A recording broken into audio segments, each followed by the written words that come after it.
আমার দিদি আমাকে যতবার নেলস করে দিয়েছে তার মধ্যে এবারের নেলসগুলো সবচেয়ে বেশি পছন্দের। হাই এভরিওয়ান, আমি অন্বেষা। আর সেদিন মাসির বাড়ি গিয়ে দেখি তিম্মা অলরেডি আমাদের জন্য রান্নাবান্না শুরু করে দিয়েছে। তিম্মা এখানে বেগুন ভাজছিল আর আমি চলে গিয়েছিলাম একটু ছাদে। সেখানে আমাদের সাথে হ্যানিও ছিল।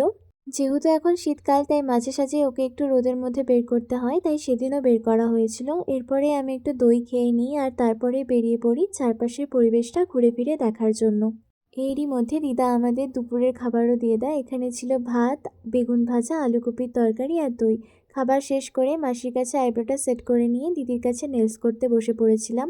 আর এই ছিল আমার নেলসের ফাইনাল লুক। এরপর সন্ধেবেলা একটু মোমোও খেয়ে নিয়েছিলাম আমরা। আর তার পাশাপাশি একটু ঘুগনি ছিল, সেটাও খেয়ে নিই। এরপর চলে যাই আমরা স্টেশনে, সেখান থেকে ট্রেন ধরে বাড়ি ফিরবো বলে। আর ট্রেনের মধ্যে এত ধরনের ফুল দেখে একটু ক্যামেরা ক্যাপচার করে নিয়েছিলাম। তো সেদিন তো দিনটা আমি এভাবেই কাটিয়েছিলাম। ভালো লাগলে লাইক করো।